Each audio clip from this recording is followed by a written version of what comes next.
A paz do Senhor, queridos. Amém. Aproveitando que você está em pé, abra sua Bíblia no livro de Atos dos Apóstolos, capítulo 16, verso 16.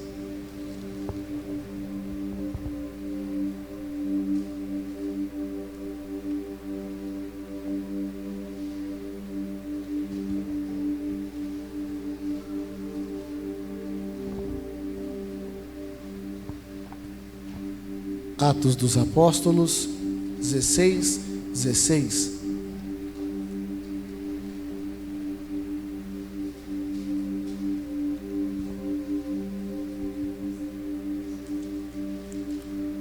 Todos encontraram? Amém?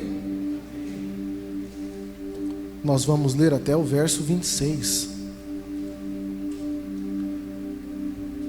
Começa assim, o versículo. Oração, nos saiu ao encontro uma jovem possessa de espírito adivinhador, a qual, adivinhando, dava grande lucro aos seus senhores. Seguindo a Paulo e a nós, clamava dizendo: estes homens são servos do Deus Altíssimo e vos anunciam o caminho da salvação. Isso se repetia por muitos dias. Então Paulo, já indignado, voltando-se ao Espírito, disse: em nome de Jesus Cristo, eu te mando, retira-te dela. E ele na mesma hora saiu.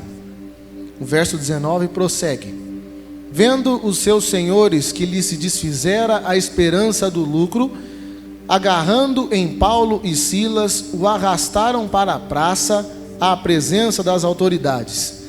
E levando-os aos pretores, disseram: estes homens, sendo judeus, perturbaram a nossa cidade, propagando costumes que não podemos receber nem praticar, porque somos romanos. Levantou-se a multidão unida contra eles, e os pretores rasgaram-lhe as vestes, mandaram açoitá-los com varas. Depois de lhes darem muitos açoites, os lançaram no cárcere, ordenando ao carcereiro que os guardasse com toda segurança.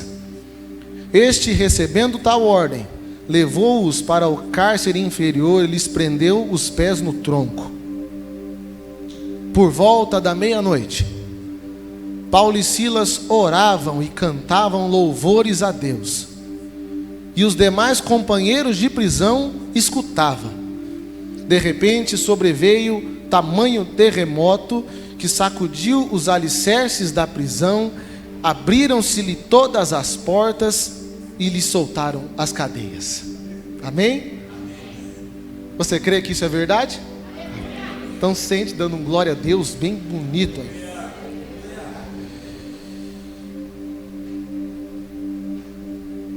Passagem bonita, conhecida, né? A gente já leu bastante, tenho certeza que você já deve ter lido.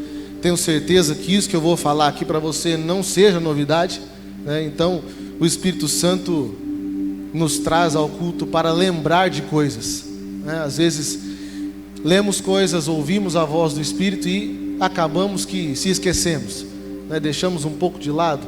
As dificuldades fazem com que a gente se esqueça das coisas, mas o Espírito Santo sempre tem os seus meios e sempre prepara um dia para nos lembrar de coisas.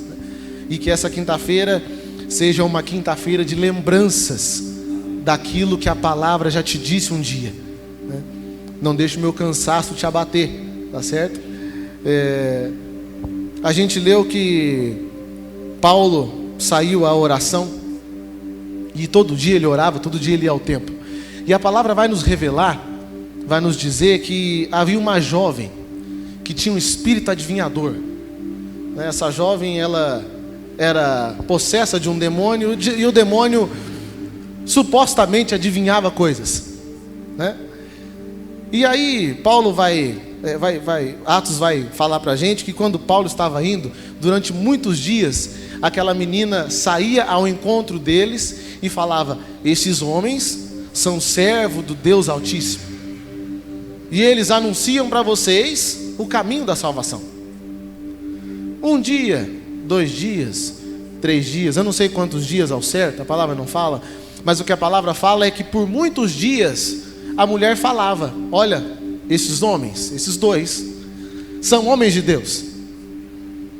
E mais, eles anunciam um caminho da salvação, né? E a palavra vai dizer que Paulo, ele acaba por se indignar, né? Paulo fica bravo. Paulo não gosta. E aí a gente se pergunta, por que Paulo não gosta se a palavra que ela estava dizendo era verdade? Era ou não era verdade? Era verdade. Eram homens de Deus? Eram homens de Deus. Anunciavam o caminho da salvação? Com toda certeza. Apóstolos chamados por Deus. E aí Paulo, mesmo sendo verdade aquelas palavras, Paulo se indigna. E chega um dia que Paulo fica tão bravo que ele expulsa o demônio daquela menina, daquela moça. E aí a palavra nos ensina que não é só aquilo que é falado que importa, mas quem fala também importa, né?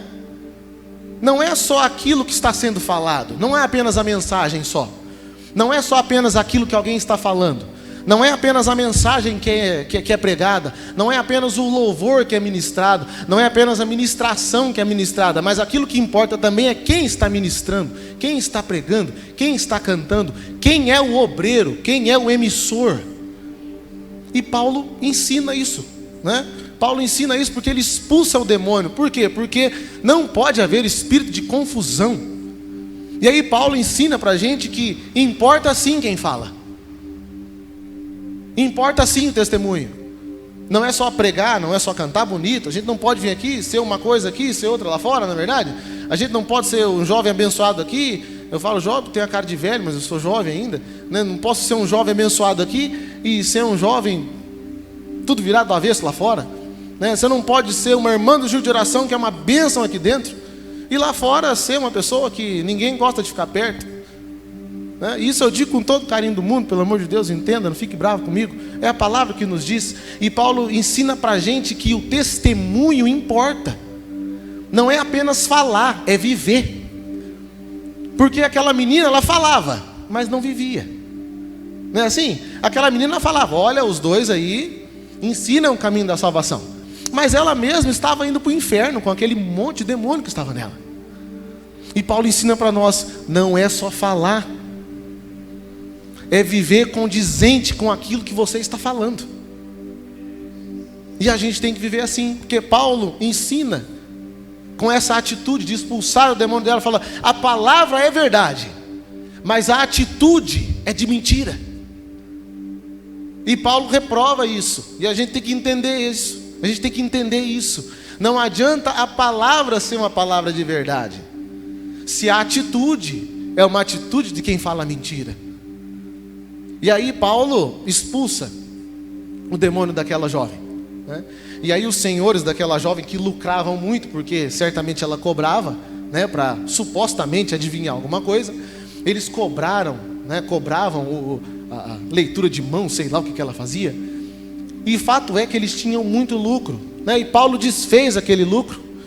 E eles levaram Paulo e Silas, né, para as autoridades que estavam na praça. Falaram, esses homens aqui, eles estão com costumes que a gente não pode receber, tá certo? Eles estão perturbando, né, a cidade. Isso está escrito aí no verso 20, né? Esses homens, sendo judeus, perturbam a nossa cidade. Olha só. E aí a gente vê que o evangelho é um evangelho de choque.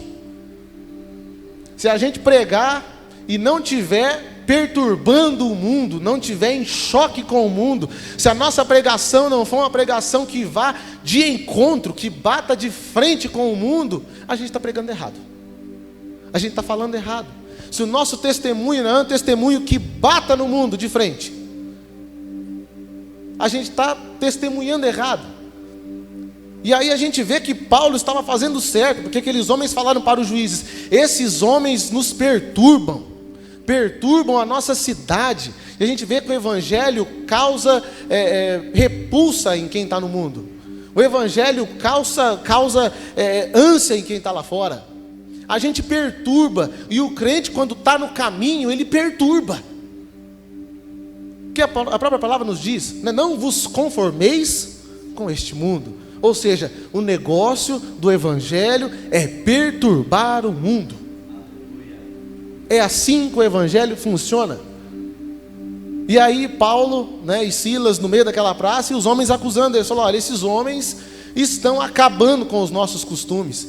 Ou seja, Jesus por meio de Paulo estava perturbando aquele mundo, mostrando a verdade.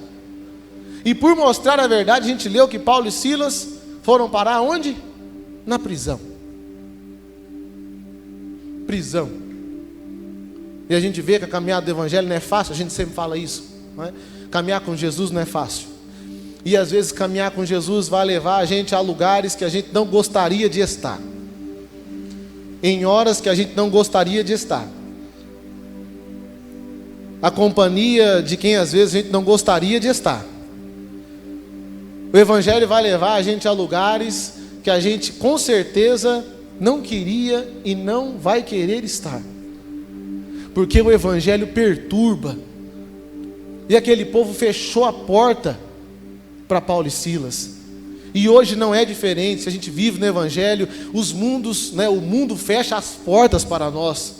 Não é assim? Você vive certinho, você vive uma vida com Deus, você não mente, você tenta viver uma vida o mais santa possível, sendo santificado a cada dia. E o que acontece? Você consegue tudo que você quer? Não, um amigo vai embora, a família abandona, as portas se fecham, aquele emprego que você tinha às vezes se fecha por alguma atitude que você não tomou por ser crente, né?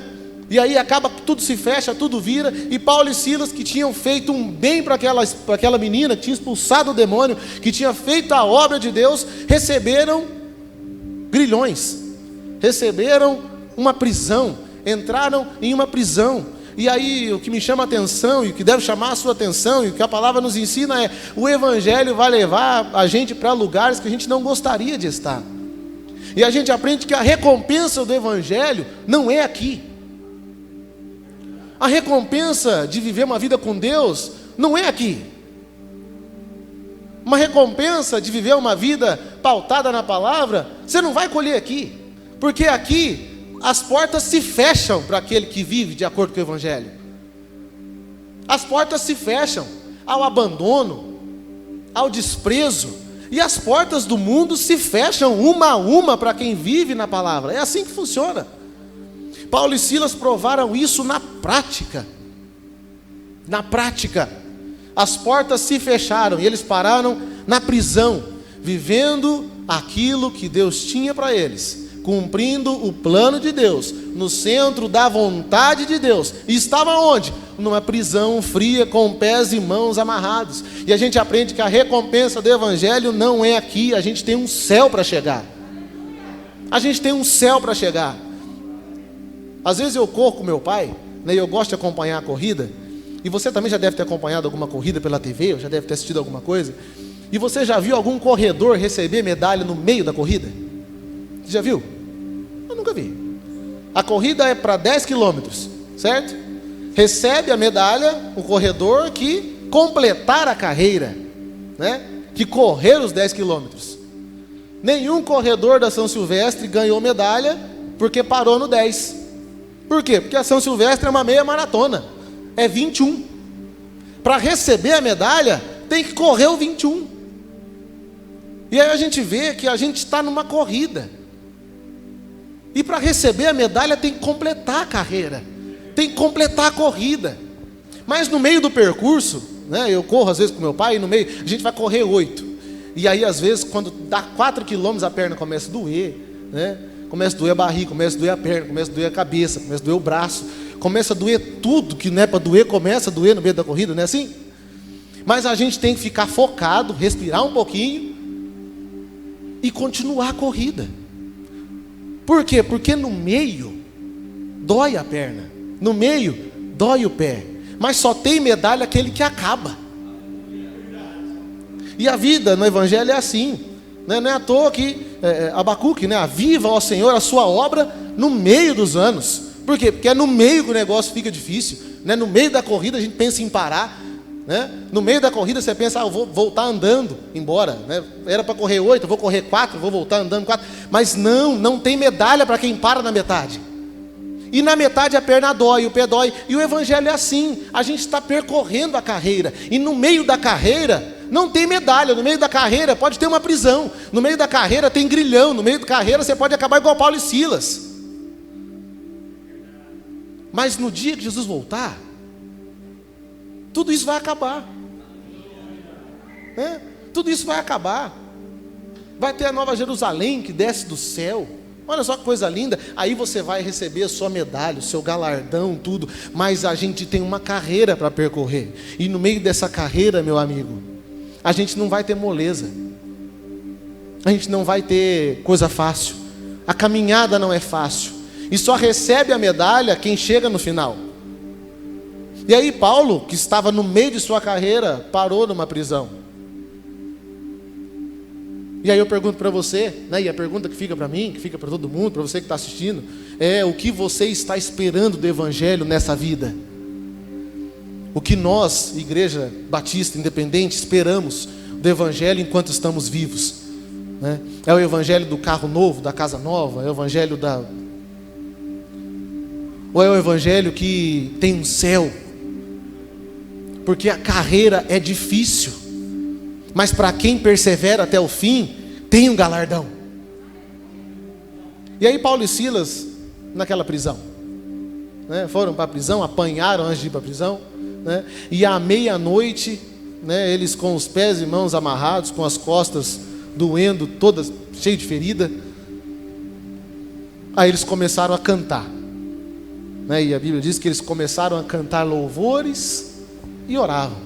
Cantavam louvores e oravam, e os companheiros de prisão ouviam eles cantar. Olha só que coisa linda, no meio da prisão, no meio do calabouço, num cárcere interior, só tinha uma janelinha, pés e mãos amarrados, mas não há prisão que segurou, não há prisão que fosse capaz de segurar a adoração de Paulo e Silas.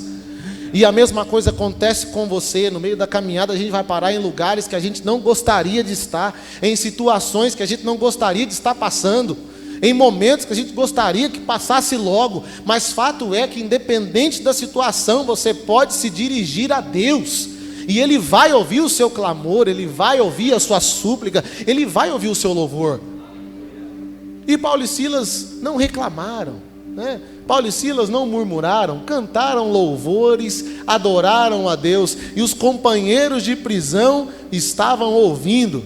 Então no meio da tribulação eles estavam cantando e dando testemunho ao mesmo tempo, estavam cantando louvores a Deus e dando testemunho aos demais da prisão. Falaram: rapaz, mas esses meninos são doidos, está tudo machucado, mas estão cantando, estão tudo ferido, mas estão cantando, está com o pé amarrado, mas estão cantando, a boca não estava tampada, então dá para cantar.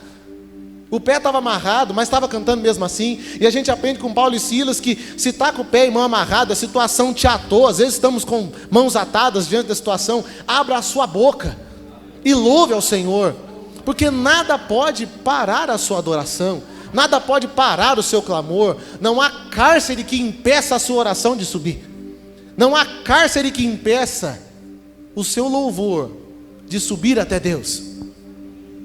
Se coloque de pé. Vamos já terminar.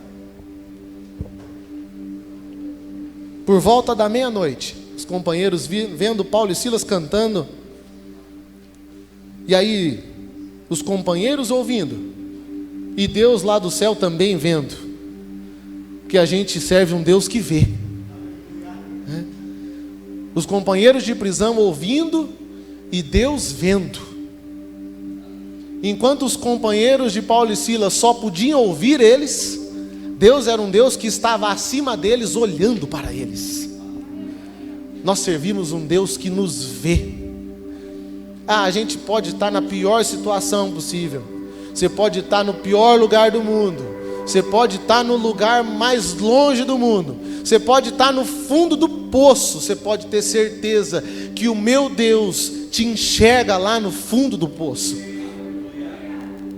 Paulo e Silas, pés e mãos atados, mas a mente em conexão com Deus.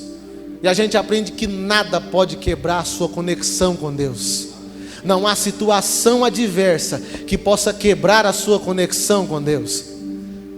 E aí os meninos cantando, os companheiros de prisão ouvindo, Deus olhando lá de cima e vendo eles, fala: eu vou enviar minha providência sobre eles. Porque para aqueles que louvam, para aqueles que adoram em meio à dificuldade, Deus envia providência. Para aqueles que adoram em meio às adversidades, Deus é poderoso, misericordioso e se inclina e envia providência. E aí veio um terremoto, abalou a prisão toda, isso está escrito, abalou os alicerces da prisão. E a prisão caiu? Não, só abriu a porta, tirou-se os grilhões, né? Os grilhões das mãos caíram e os pés amarraram. Deus mandou um terremoto, abalou tudo, parecia que ia cair tudo, só para libertar Paulo e Silas. E a gente aprende que Deus move céus e terra para fazer aquilo que Ele tem para fazer na sua vida. A providência divina não tem limites. A providência divina não tem tamanho. As prisões podiam apenas se abrir, os grilhões podiam apenas cair, mas não, Deus enviou um terremoto, abalou tudo, moveu a terra só para libertar os dois. Meu irmão, quando você se inclina à adoração em meio à adversidade, você pode ter a certeza que Deus lá do céu se inclina para você, e quando Ele enviar a providência sobre você, Ele vai mover aquilo que tiver que ser movido, ainda que seja impossível. Ele vai mover céus e terra para que você seja liberto, para que a providência chegue até você. Céus e terra. Deus mandou um terremoto, abalou tudo, só para libertar os dois. Deus não tem limites para fazer os seus propósitos. Os tempos estão difíceis, né? Estão trabalhosos, mas como já foi dito, a recompensa é para quem chega no final. Às vezes o cansaço bate, a tristeza bate, não é assim? A falta de dinheiro bate, o boleto vence. Será que é só o meu boleto que está atrasado? Eu acho que não, né? E a gente fica triste, né? Talvez você está em casa também, tem um boleto atrasado. E a gente passa por essas coisas, porque crente também passa por isso. Deus não falou que você ia ter o bolso cheio de dinheiro. Se falaram para você que você ia prosperar, que você ia ter casa, carro, que Deus ia te salvar para isso, Deus não te salvou para isso, viu? Deus não morreu na cruz para encher o seu bolso de dinheiro. Deus não morreu na cruz para encher o meu bolso de dinheiro. Deus não morreu na cruz para te dar um carro novo. Ele pode te dar 3. Pode te dar uma casa nova, tomara que Ele te dê 10. Você revezar de casa, de manhã você mora numa casa, de tarde você mora na outra. Aí você recebe 10, aluga 4 e o resto você dá para quem está precisando. O meu desejo é que você prospere. O nosso desejo é sempre que nossos irmãos prosperem. Mas Jesus não morreu para que você enchesse seu bolso de dinheiro. Jesus morreu para te levar para o céu. Jesus morreu para te dar um céu. Jesus morreu para te dar força, para te resgatar do mundo das trevas e te levar para a maravilhosa luz. E cada dia você acorda, pede misericórdia e Ele te dá força. Para quê? Para você continuar correndo a sua carreira. E aí segunda-feira a gente está bem, terça-feira mais ou menos, quarta-feira a gente se encontra igual Paulo e Silas, numa prisão, situação que não tem saída. A gente fica por um tempo nessa situação, não sabe quando que vai melhorar, não é assim? Mas fato é que quando a gente adora, Deus se inclina para nós, e Ele move céus e terra, e envia a sua providência sobre nós. E a vida que a gente passa, a nossa vida é um ciclo. Ora a gente está bem, ora a gente está mal. E aí daqui a pouco vem a dificuldade de novo, né? E a gente tem que lutar de novo. E a gente vai continuar lutando até a hora que a gente acabar a carreira. E a hora que a gente acabar a carreira, a gente vai receber a medalha. Mas enquanto a gente estiver aqui, meu irmão, não tenha esperança nessa vida. É o que Paulo diz: se nós esperarmos de Deus, de Jesus apenas nessa vida, nós seremos os mais miseráveis dos homens, porque aqui é só uma passagem. A gente é estrangeiro, A gente só está cumprindo um tempo. Vivemos 80 anos, 90 anos. Quem vive bem, vive 100 anos, né? 100 e poucos anos. Mas a morte chega para todo mundo. E aí quando a morte chegar para mim e para você, enquanto que para muitos será o final, para nós é o começo. A gente tem esperança disso. A nossa esperança é essa. Nossa esperança é chegar num céu. Você pode prosperar? Tomara que prospere, eu também quero. Mas sempre vivendo para chegar no céu. Sempre vivendo para percorrer a carreira. Porque quando a morte bater a nossa porta, ela não vai ser o fim. A morte é o nosso pódio. A morte é o nosso pódio.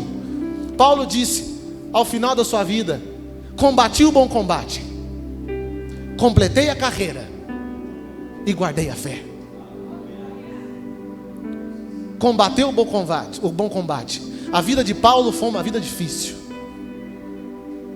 Mas apesar das dificuldades, ele diz: eu completei a carreira, eu não parei no meio. E de tudo aquilo que eu podia guardar, eu guardei uma coisa, que foi a fé. Eu quero que você guarde essa palavra com você. As dificuldades vêm. As coisas acontecem e acontecem às vezes de um jeito que a gente não queria. E a gente tem que dar um passo por dia. E você tem que completar a sua carreira. E a vida do crente às vezes é uma vida de lugares que ele não gostaria de estar, como Paulo e Silas. Porque a vida com Deus e uma caminhada no Evangelho não é uma vida fácil. E Deus te trouxe aqui para te lembrar disso. Deus te trouxe aqui para te dar mais um pouco de força. Porque você talvez essa semana se perguntou: mas meu Deus, eu faço tanta coisa na sua obra, e olha onde que eu estou, né? Meu Deus, eu vou para a igreja, eu oro, eu jejuo, eu faço as coisas, eu tento ser crente, eu tento fazer, eu estou lendo a sua palavra, eu contribuo com a sua obra, eu oro pela igreja, e olha onde que eu estou. Parece que quanto mais eu oro, mais a situação se vira, mais complicado fica. E Deus trouxe a gente aqui para lembrar, nessa noite de reflexão, que a nossa carreira é uma carreira de dificuldades. Um dia a gente está bem, outro dia a gente pode se encontrar numa prisão. Um dia está tudo pago, no outro dia está tudo atrasado. Um dia você está andando de carro e no outro dia o carro quebra. E a nossa vida é assim, e a gente tem que resistir até o final, porque Deus tem uma medalha para dar para você. E você tem que chegar no final para receber essa medalha. Então saia daqui com isso no seu coração. A caminhada não é fácil. A gente faz aquilo que é certo porque Deus chamou a gente para fazer aquilo que é certo. Deus não chamou você para encher o seu bolso de dinheiro. Deus não está preocupado com isso. Deus tem um propósito muito maior para cumprir. E se no meio da dificuldade você estiver com as mãos e os pés atados, abra a sua boca e ainda assim glorifique o nome de Jesus. Porque a nossa carreira é uma carreira difícil. Mas no momento certo Deus se inclina para nós, move céus e terra no tempo dele e envia a sua providência. E no tempo dele os grilhões caem. No tempo dele a providência vem. No tempo dele o milagre aparece. No tempo dele a provisão chega. No tempo dele tudo fica bem de novo. No tempo dele. Amém? Vamos orar? Tem alguém que quer receber oração? Vem até a frente, a gente vai estar orando. Deus te trouxe aqui para conferir força a você nessa caminhada. E você que está nos assistindo também, a sua caminhada é difícil, e sabemos disso. E Deus, nessa noite, te trouxe aqui para te reanimar, para que você continue caminhando. A palavra é essa: continue caminhando. E quando a situação for adversa, que não der para caminhar, clame. clame que Deus entra com providência. E quando Deus entrar com providência, continue caminhando, porque é só por mais um pouco de tempo. Chegará o tempo em que Deus enxugará dos nossos olhos toda lágrima, toda lágrima. Vamos orar? Coloque a mão no seu coração. Deus, muito obrigado. Muito obrigado porque o Senhor nos trouxe aqui essa noite. E essa noite foi uma noite que o Senhor preparou para nós. E foi uma noite que o Senhor preparou para nos revigorar. Muito obrigado por nos fazer entender que a caminhada com o Senhor não é fácil. E a gente chega a lugares que a gente não gostaria de chegar. E que o Evangelho pode nos levar a lugares que a gente não gostaria de estar. E que o Evangelho pode levar a gente a sofrer nesse mundo. Mas a gente pede que o Senhor tenha misericórdia. E que o Senhor nos ajude a caminhar. E que quando a gente tiver, ó Deus, em alguma situação difícil, que a gente possa tomar de exemplo Paulo e Silas. E que a gente possa afastar de nós toda murmuração. Que a gente possa afastar de nós, ó Deus, todo sentimento de tristeza. E ainda assim, em meio à dificuldade, que nós possamos adorar a Deus, na confiança de que o Senhor sempre nos escuta. E no momento certo, o Senhor move céus e terra para realizar o milagre na nossa vida, para entrar com providência na nossa vida. Deus, nos ajude a completar a nossa carreira. Nos ajude, ó Pai, para que possamos chegar até o final, caminhando e superando todas as dificuldades que a vida nos impõe. E que por amor do Evangelho, ó Deus, que a gente possa sofrer de bom grado, porque é para isso que fomos chamados até o final. Porque somos esperançosos que o Senhor tem um céu de glória para nós. Temos a esperança de que um dia o Senhor virá nos buscar. E a gente poderá falar como Paulo, que a gente combateu o bom combate, que a gente completou a nossa carreira em Cristo Jesus, guardamos a nossa fé, e que a gente possa chegar no final, no céu de glória, receber o galardão que o Senhor tem preparado para nós. Muito obrigado, ó Deus, por essa noite de paz em nossos corações. Muito obrigado por essa palavra. E isso nós oramos no nome de Jesus. Amém e amém.